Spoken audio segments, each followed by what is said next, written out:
Well, hello everyone. Thought I'd post a little video about trying to touch up my Model A little bit. It was obviously an older restoration. There was some defects in the paint, like for instance, along the post here, the former owner had used these clamp-on mirrors, and little set screws had knocked the paint off on both sides of the car. It looked didn't look nice. And then on this fender, it looked like somebody had drug a piece of carpet over with the jute back, and it's just some gouges in the paint along there. And down in the bottom here, there was a little imperfection right in here.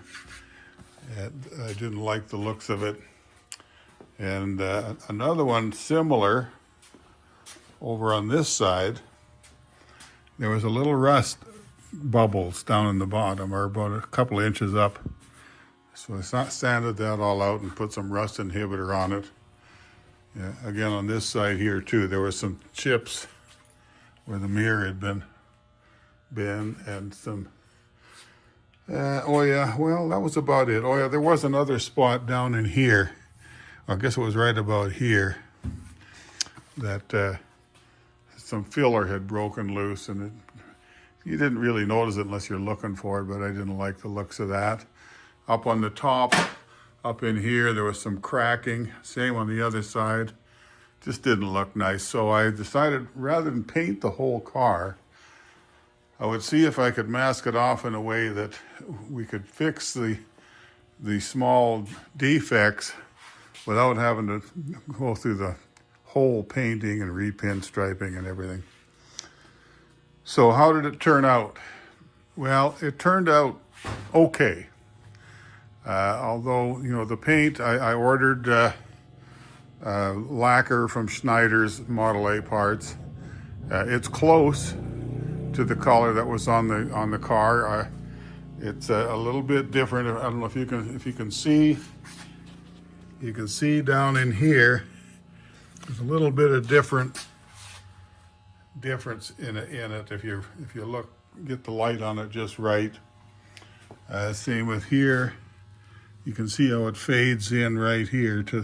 I tried to buff that out. Both the rear of the fender is the same way, and the same thing over on the other side.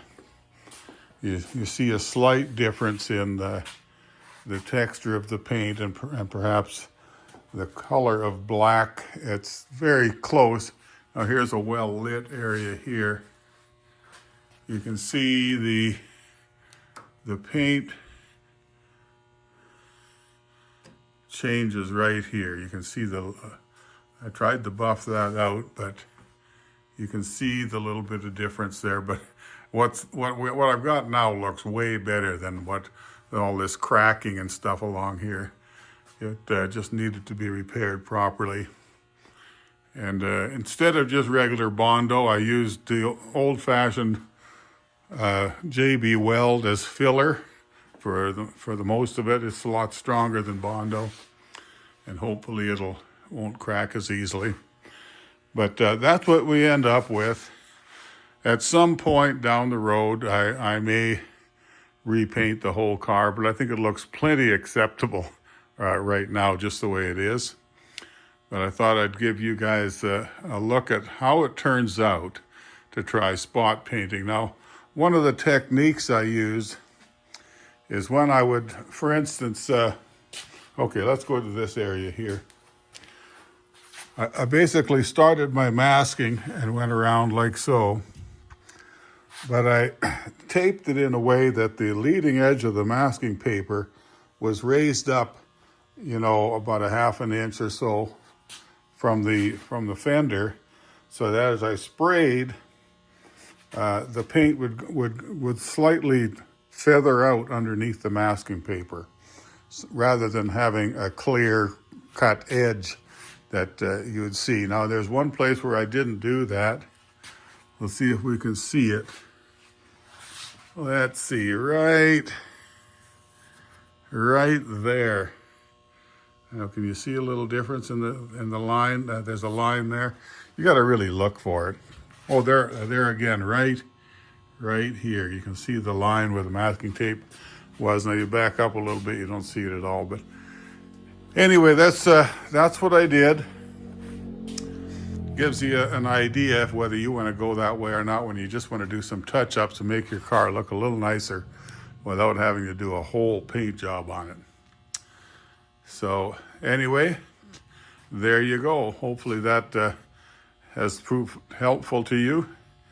If it did, well, you know what to do. Give it a like, subscribe if you like, and we'll see you in the next video. In the meantime, here's a look at my car. Lovely old car. It runs so nice now. I put a new higher compression head, what they call a police head. I think it's 5.1 to 1 compression rather than the 4.2. The old head had some cracks in it. It was just time to replace it. So fortunately, we've got aftermarket parts available for these cars. So we'll see you next time.